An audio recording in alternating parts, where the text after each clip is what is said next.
In this lecture we're going to be having a look at diabetes.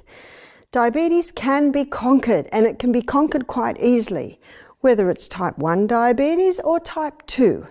Type 1 diabetes is usually if the pancreas is damaged, and it is said that the cells don't make any insulin, but I have seen pancreases revive once they're given the right conditions. So, as I have mentioned several times before, page 127 of the Ministry of Healing states, in the case of sickness, the cause should be ascertained. Wrong habits corrected and unhealthful conditions changed. Then nature is to be assisted in her efforts to expel impurities and re-establish right conditions back in the system. So let's have a look at some of the main causes of diabetes. Number one, believe it or not, is food.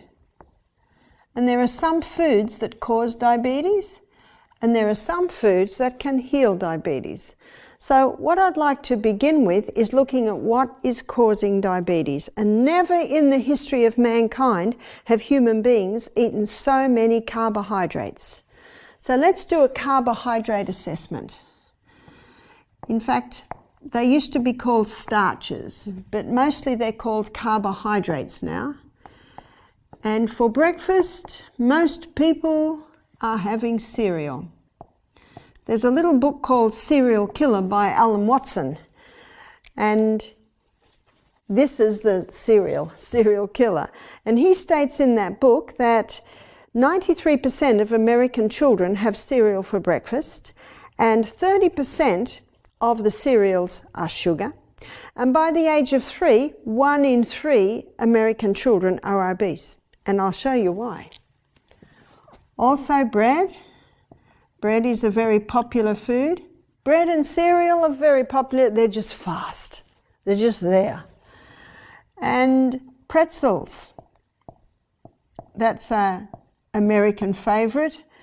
I'll say cakes, but I'm probably also considering donuts, cookies, things like that. So I'll say etc. Pasta, very popular food. Pie, I know in Australia pies are popular. Pizza, Europeans have introduced Americans and Australians to this fast food. Also rice and potatoes. And last and certainly least in nutritive value is the pure crystallized acid that's been extracted from the sugarcane plant. It's one of the most lethal substances, I believe, that has been introduced to the human frame. Now, all of these foods in the gastrointestinal tract break down to a little substance called glucose. And as I showed in my previous presentation, glucose now can come into the blood. And it goes into the blood, then it goes on the M1 main highway straight to the project manager, which is the liver. And then the liver sends the glucose to the cell. So let's have a look at what's happening in the cell. So the glucose comes into the cell, and it comes in under the action of insulin. Insulin increases 30-fold the amount of glucose that can get into the cell. So let's draw a little pancreas here for our illustrations. This is the pancreas, and it lives under our left rib, and it releases insulin. And insulin's role in the body is to get the glucose out of the blood and into the cell. So it comes down into the cell, and it goes through a 20-step pathway. That 20-step pathway delivers 2 units of energy, and the end result of that 20-step pathway is a chemical form of glucose called pyruvate. Pyruvate is the chemical form of glucose that gets fed into what's often called the powerhouse. It's called the powerhouse because even though it's only an 8-step pathway, it delivers 36 units of energy. Very impressive. And as we've looked at already in a few of our lectures, that this is an aerobic pathway because it uses oxygen, whereas this pathway is an anaerobic pathway because it produces energy by the process of fermentation, not oxygen. But on a high carbohydrate diet, we have still got glucose left over. So first place is the cell. Now the second place that the liver will cause the glucose to go is to be stored in the muscle cell like a little bunch of grapes, but they're little molecules of glucose. And they're called glycogen. Glycogen is a name given to quick-release glucose stores. They're just waiting there, ready to be used. Yesterday, I had breakfast like a king. Yesterday, I had lunch like a queen. Last night, I had tea like a pauper, which was a drink of water. I woke up this morning and I did my high-intensity run. I found a few hills. Where did I get the energy? I hadn't had anything to eat the night before. Where did I get the energy? It's my glycogen stores already in the muscle cell, just waiting to be used. And when I start using the body and my 20-step and 8-step pathway starts speeding up, basically it starts saying, fuel. These little molecules of glucose called glycogen just get plucked, fed down the pathway, plucked, fed down the pathway. It's an amazing design. But on a high carbohydrate diet, we've still got glucose left over. So the third place that the body stores the glucose is as fat. Let's do our fat cell. Here it is over here. And on this high carbohydrate diet, many Australians, many Americans, many in the Western countries are getting bigger and bigger and bigger. And so what do many people do to try and stop getting fat? Try to lose weight, they stop the fat. Fat doesn't make you fat. What makes you fat is this high carbohydrate diet releasing the glucose, forcing the liver to store it as fat. And that's what fat is, excess fuel. Excess fuel that hasn't been able to be used by the body. And you put also into the equation people eating breakfast like a pauper, lunch like a pauper, and the king and the queen together. All they're doing is going to sleep, and then that forces the liver to store all that excess again as fat. Now, understanding this principle is pivotal in understanding diabetes. You see, when sugar goes in, blood glucose levels rise. Very quickly the brain says, quick, we need a high amount of insulin because the blood glucose levels are too high, so we've got to get the glucose out of the blood into the cell or storage as glycogen. Any more around, then it's stored as fat. And so the insulin's released and the blood glucose levels go down. But high glucose demands high insulin. Now we've got another problem. Now blood glucose levels are going too low. Brain says, oh no, we're running out of fuel. Quick, stop the insulin and release the glucagon. Glucagon is the hormone designed to get the blood glucose levels up. Blood glucose levels up. Insulin's designed to get the blood sugar levels down. So the pancreas releases these two hormones, and these two hormones are designed to balance the blood glucose or the blood sugar levels. So after the effect of insulin taking it down and glucagon being released, what's also happening is when a person's down there, what do they usually do? Oh dear, I need something. Quick, give me a lolly. You call it candy, we call it lolly. Give me a Mars bar, give me a Coke, a coffee with 2 teaspoons of sugar. Will that get it up? Oh yes. Boom! Now we're going too high. Body says, oh no, we're too high. Stop the glucagon, release the insulin. Boom. Oh no, we're too low. Can you see what's happening? Crisis, crisis, crisis, crisis. Now something happens. The cell is actually starting to say, I'm sick of the sight of you. And so it develops insulin resistance. Insulin resistance develops, blood glucose levels stay high, and the brain says, more insulin, more insulin. Because whenever the blood glucose levels are high, the brain says, we must need more insulin. So what starts to happen now is we've got all this insulin and all this glucose going through. The only thing the body can do with that now is to release it out the urine. Diabetes mellitus means sweet urine.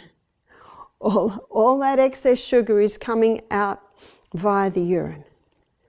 And what's happening in the pancreas basically, it says, I've had enough. I've just had enough. And it stops. That's diabetes. Diabetes is not mentioned in Hippocrates' writings because sugar was not refined. People weren't using it the way they are using it today. But Americans and Australians, they've been consuming high amounts of glucose for a long time, high amounts of sugar. Something else has come into the equation. And it's wheat. You see, have a look at this carbohydrate list. How many are wheat? So wheat, wheat, wheat, wheat, wheat, wheat, wheat. The majority of the food that Australian, American, Western people are eating is from the wheat family. And in the 1950s, wheat was hybridized. You see, there was a starvation crisis in Africa, in India, in Mexico. And so Dr. Norman Borlaug and his team of scientists, he put the wheat through intensive crossbreeding. And eventually they produced a plant that had a very high yield, but they had to make it short, otherwise the stalk would just break. So now the wheat only grows this high, it's got a very thick stem and it has a very high yield. We had a farmer do our program. He said, my brother is a wheat farmer. He loves this hybridized wheat because he gets 10 times more grain per acre. What's that? 10 times more money per acre? Can you see why it is so popular? So 1970s, this wheat went worldwide. By the 1990s, every cereal, bread, pretzel, cake, donut, cookie, biscuit, pasta, pie, pizza is made out of the hybridized wheat. So when a person says, yes, but my wheat's organically grown, it's non-GMO, I said, it's still the hybridized wheat.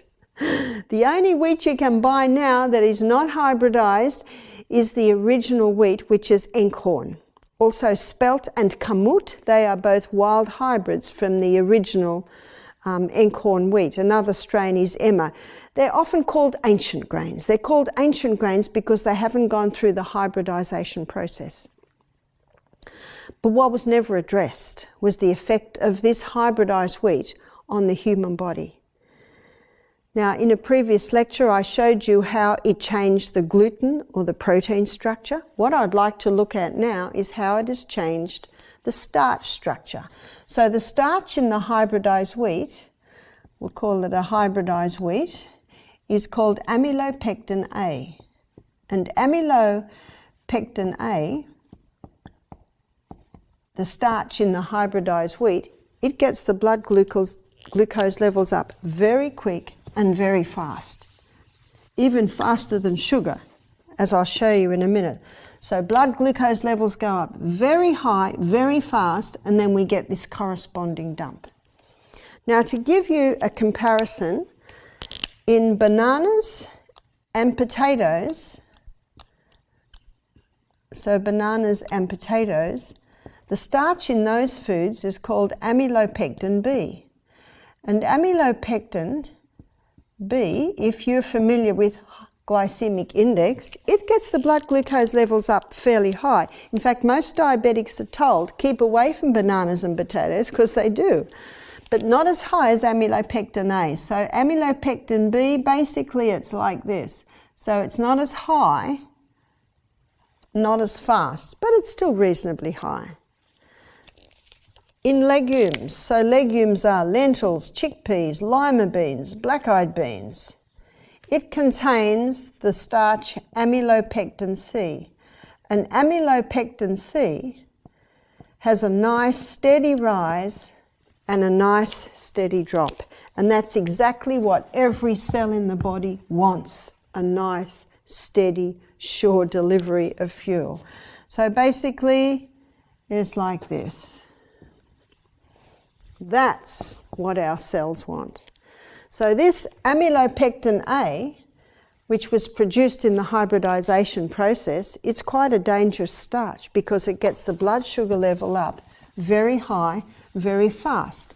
Now, understanding this, you will now understand what I'm about to tell you on the glycemic index. So the glycemic index is how quickly glucose in a food is released into the blood.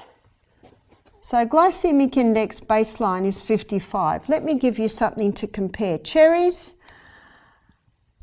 in fact most berries, are around 26. Grapefruit is 25.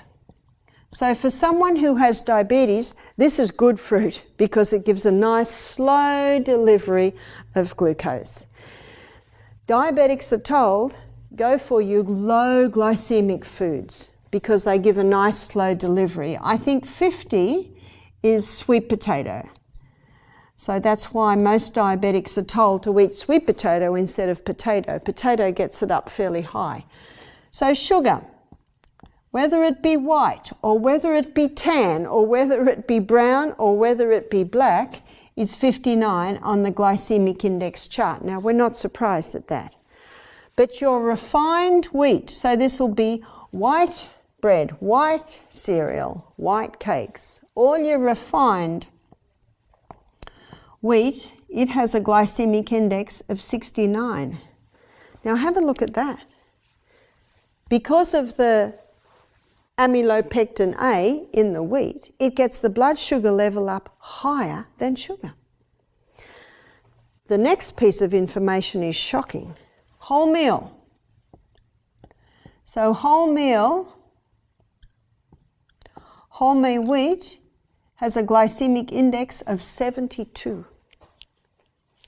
How could wholemeal wheat, whether it be bread or cereals or pastas, how come it gets the blood sugar level up higher than even the refined? It's because of the amylopectin A. Because the wholemeal is not refined, it has more amylopectin A in it than the refined. Now, I was presenting this at our health retreat one day and a lady began to cry. I said, "Why are you crying?" She said, "I'm a diabetic." She said, "I'm 65. I was diagnosed 2 years ago." She said, "I do everything they tell me. I have wholemeal cereal, wholemeal bread, wholemeal pasta, wholemeal pies." And she said, "And every 6 months I go to the doctor and he puts me on more insulin." She said, I'm crying tears of frustration because I do everything they tell me and I'm getting worse." And what's the definition of insanity, by the way?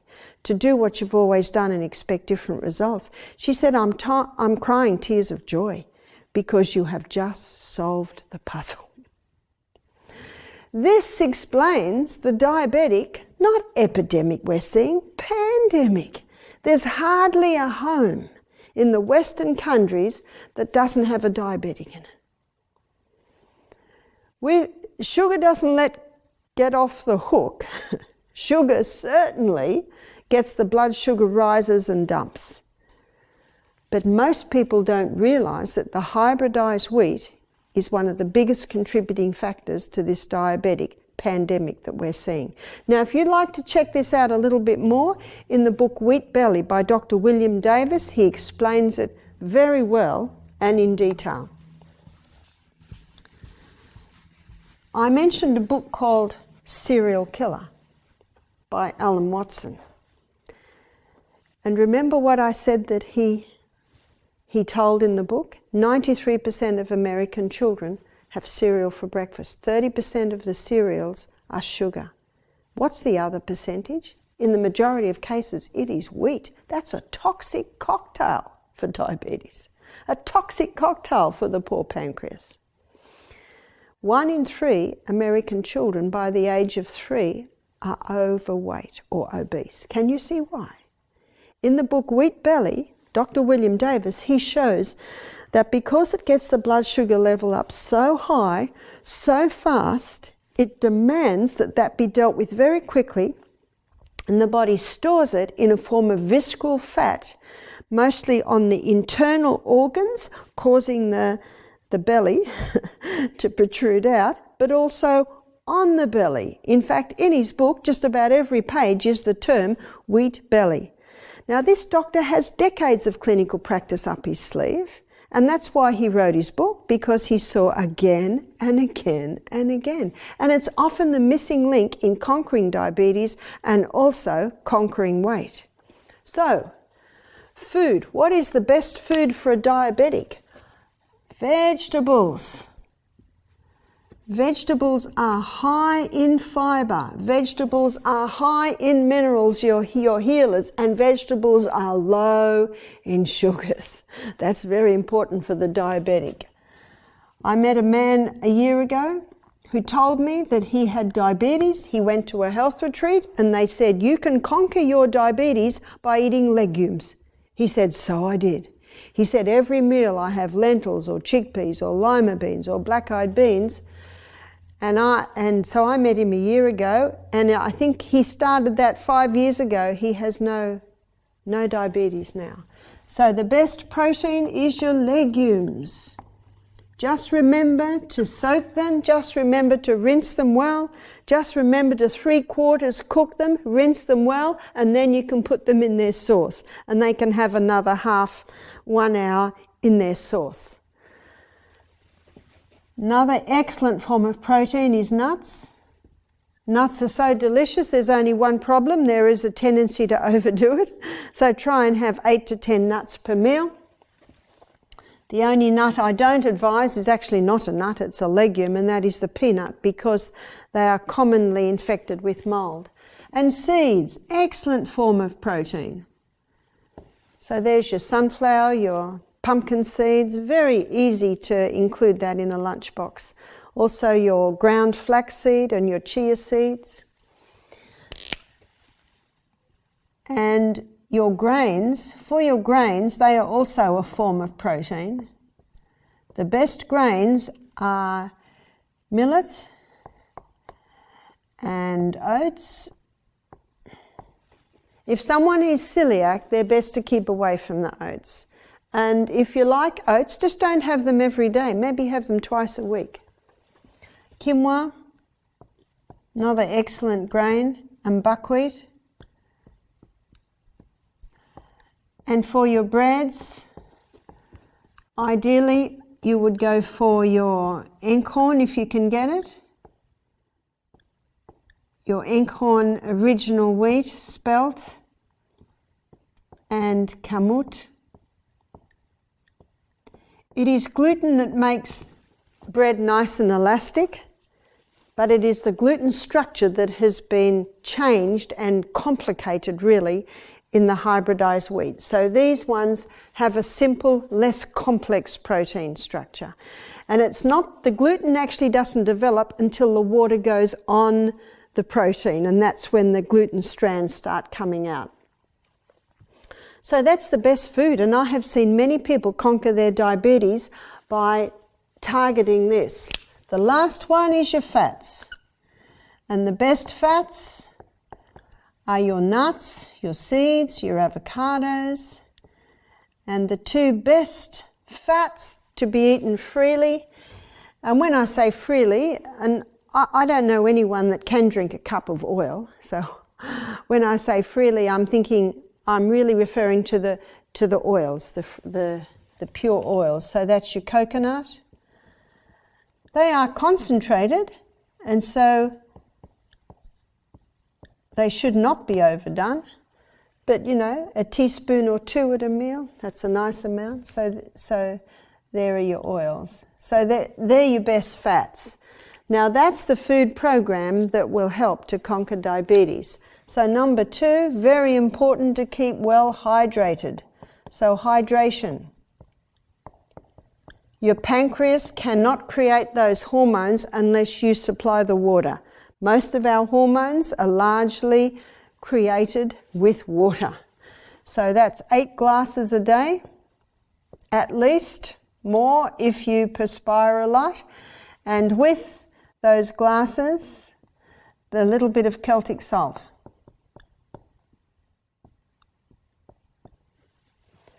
Number 3, exercise. Exercise has a dramatic effect on diabetes. What exercise does, that it increases the blood to the cell.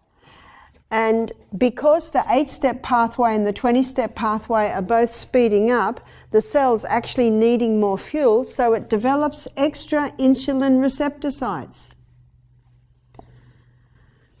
So eating this food, drinking enough water and implementing an exercise program will turn diabetes around. It can turn insulin resistance around in a matter of about a week. That's quite exciting, isn't it? The human body's been designed to heal itself, and once it's given the right conditions, it responds very, very quickly.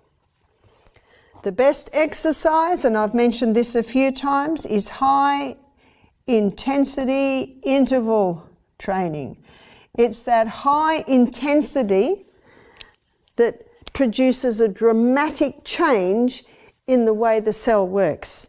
Basically, you're putting huge demands on the body, so it's screaming out for more glucose, screaming out for more insulin, rather than a sedentary person eating huge amounts of carbohydrates where the cell basically says, I'm sick of the sight of you, I don't want to see you anymore, insulin resistance. And that can be turned around very, very quickly from I'm sick of the sight of you to I need more. But not only that, when you do this high intensity exercise, it increases the circulation of the blood to the pancreas, and when the circulation of the blood is increased to the pancreas revives. One young man said, the doctor said my pancreas is dead. I said, is it gangrene? What's dead? I said, if there's blood going through that pancreas, it is alive. His name's Dan. He was 20 when he came to us, but at 15 he had a strong course of antibiotics which had damaged his pancreas. It had damaged the beta cells in his pancreas that produce insulin. And he was told his pancreas was dead. He came to us and he had this diet. Now, fruits are okay for a diabetic as long as they're low GI. But Dan, he said to me, nope, until I conquer this, I'm not going to eat any fruit. He looked at the grapes on the table and he said, nope, grapes are actually very high glycemic index. Now, the first week, he was with us for 4 weeks. He did 2 weeks of program, 2 weeks in the garden. He didn't tell me this till later, but in the middle of the night, if he had a drop in his blood glucose levels, he would take a lolly, or you call it a candy. That would get his blood glucose levels up very quick, very fast. It always gave him a headache. Second week, he decided to stop the lolly and try an apple. It takes a long time to eat an apple in the middle of the night, and that would get his blood glucose levels up. On the third week, he did something else. If his blood glucose levels were going too low, and by the way, why would they be going too low? He's on too much insulin. You see, he doesn't have to be on that high amount of insulin anymore because the food he's taking is not screaming at the pancreas, it's actually giving it a break. So on the third week, if he got a blood sugar ever low in the middle of the night, he would get up and do 30 push-ups. He'd get on the floor and he'd do 30 push-ups and his blood glucose levels came back to normal. Where did that come from? When he started moving the body, his cells were demanding more glucose, so it started plucking his glycogen stores. And as those little molecules of glucose are plucked and fed through here, it raised his blood glucose levels. He told me that he got up one morning and his blood glucose levels were 3. Now in Australia, our readings would be between 5, 6, 7. That would be normal. Well, his were 3. That's nearly pass out. So he had a big drink of water, he had some salt, a big drink of water, went to the bathroom, had another drink of water, put his joggers on and went for some high intensity. At Misty Mountain we've got hills, so running up the hills, walking down the hills, running up the hills. He came back and he tested his blood glucose levels and they were 9. They'd gone from 3 to 9 and he'd eaten nothing. It was his glycogen stores. After the 3rd week, when he started to experience that, he came to me and he said, "Why didn't anyone tell me about glycogen stores?" I think it's the diabetic's best kept secret, is the glycogen stores already in the muscle cell. When they're in the muscle cell, it's like they're in a prison. They can only be used by the muscle cell. Your liver can store glycogen too, and that glycogen can be sent all over the body. He was a very excited young man. By the end of 3.5 weeks, he dropped his insulin intake by 90%. That's impressive, isn't it? For him to be able to do that, what does that mean? It means his pancreas isn't dead at all. It means his pancreas is starting to work. At a health retreat in America, it was probably a year ago this happened, we had a guy do our program and he was 62. He came in with lymphedema. He actually came in a wheelchair. And when I was investigating why he had lymphedema, the doctors had taken out the lymphatic nodes in the top of his leg, wondering if that would help his pancreas. I don't quite understand that, but that's what had happened. He said to me, "I've spent over $1 million in the last 10 years trying to get my health back on track." He was on 80 units of insulin a day, long and short acting, morning and night. He was on blood pressure medication. He was on cholesterol lowering medication. He was on blood thinning medication. He went through our detox program. We actually decided to get rid of these bandages that he'd spent a fortune on for his legs. We started massaging his legs. We got him on the little lymphosizer, like the little trampoline, just jogging away. That gets the lymphatic fluid moving very nicely. We had him on some herbs. He had to be careful not to walk too much because of the weight down on his legs. So he was with us for 2 weeks. By the end of those 2 weeks, he was on 10 units of insulin a day. So he'd gone from 80 units of insulin to 10 units of insulin a day. He was off most of his medication. He said to me, "I am on no insulin." He was told he would never be off the insulin. He said to me, "I've lost 95 pounds. 95 pounds in 2.5 months. He said to me, "Whatever you say, I will do." He used to sit next to me at the table when we ate and he'd say, have I got the right food? Am I doing it right? And I'd have a look and I'd say, "Yeah, good amount of salad. Yeah, give me one of your potatoes." Don't have 2 potatoes, just have one. So we'd look at that. And for breakfast, he'd only have the low GI fruits, which are all your berries, your strawberries, your cherries. He was focused. Now this man is in his mid-60s. He said to me in the email where he told me he's off all his insulin, he's off all his medication, he's lost 95 pounds in weight, and his aim was by Christmas, so that's only a month away, I think he's aiming to have lost 110 pounds. He said, "And I cycle 6 miles a day." You see, there is a formula, and if you abide by the formula, it works. Don't believe it when you're told your pancreas doesn't work. I never say never. And there's a beautiful verse in the Bible, it's easy to remember, it's Ezekiel 36:36. It says that the heathen that the left round about might know that I, the Lord God, build the ruined places. That's ruined pancreases. That I, the Lord God, build the ruined places and plant again that which was desolate. For I, the Lord God, hath spoken it, and I will do it. Lovely promise to claim when you're looking at reviving an organ or any part of your body. And in Psalm 119, these verses I think apply very much to this man. In verse 69 it is. of Psalm 119. Verse 69, before I was afflicted I went astray, but now I have kept thy word. And in the same psalm, but down to, I think it's verse 70, it says, it is good for me that I have been afflicted, that I might learn thy statutes, or thy laws that govern the body. You see, this man, if he hadn't got that sick, he would never have learnt these ways. So what I say is, don't wait till you get sick. Start giving your body the right conditions now so that you need never get to that. And then when we come up to verse 73, Psalm 119 states, thy hands have made me and fashioned me. Give me understanding that I might learn thy commandments. Learn thy laws, the laws that govern the functioning of the human body. So to conquer diabetes, pure air. We must have lots of pure air. Check your pillows, check your quilts, check the carpet in your room, check that you can have open windows every night. Make sure the air that you're breathing while you're sleeping is the freshest of air. Sunshine, allow sun to go on the pancreas every day.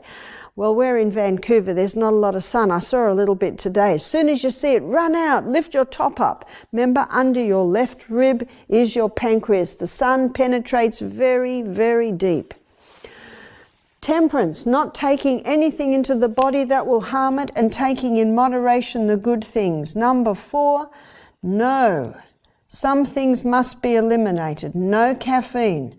Caffeine causes an insulin response. So caffeine puts a load on the pancreas. How does caffeine cause an insulin response? Well, caffeine, when it goes into the body, creates it's like a crisis or a stress response. That's why people say, oh, I love my coffee, gets me up and going. I say, yeah, that's because you've had a crisis. Of course you'll be up and going if there's a crisis. So caffeine must stop because it causes an insulin response. The other thing that must stop is sugar. All refined sugar must stop. Now for a diabetic, even honey and maple syrup should be kept away from until the pancreas starts working. Once the pancreas starts working, you may be able to have a little bit of maple syrup, maybe a little honey, but definitely no sugar. It's one of the causes. Also, no wheat. And I'm referring particularly to the hybridized wheat, so I'll say an HY here. Also, definitely no alcohol, and definitely no tobacco. These are the main things that should stop when a person has diabetes. There are some things that should not enter if you're looking for optimum performance. So let's now go to law number 4, which is point number 5, which is rest.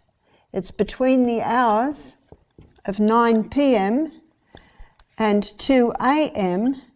that the pancreas, specifically, we're referring to in this lecture, revives, recharges. Allow it to heal by making sure you're sleeping in those hours. Number 6 point is exercise, and we've got exercise here. And the 6th point is proper diet, which is the food. And the 7th point is use of water, and we've got water there. And the 8th law, which will make our 6th point, is trust in divine power. Claiming, and I'll write it here, claiming Ezekiel 36:36, that the heathen that are left round about might know that I, the Lord God, build the ruined places and plant again that which was desolate. For I, the Lord God, hath spoken it, and I will do it. One more point, and we'll make this point 7 with food. Always low glycemic index foods.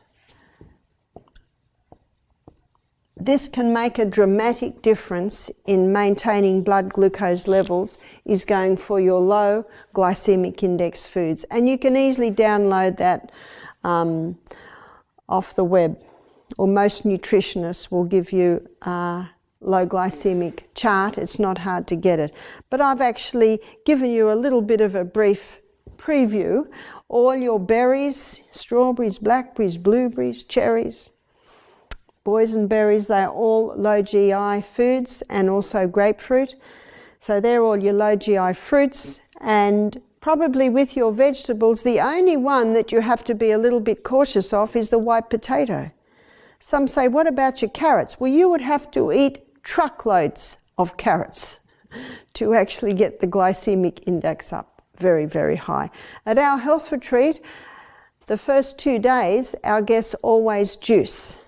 So mostly our juices are carrot, celery and apple juices, and their blood glucose levels are always coming down. So these are the basic points to conquer diabetes, and I've seen many people conquer their diabetes by doing that. It's quite simple, but just remember, God made the human body with the ability to heal itself. Thank you.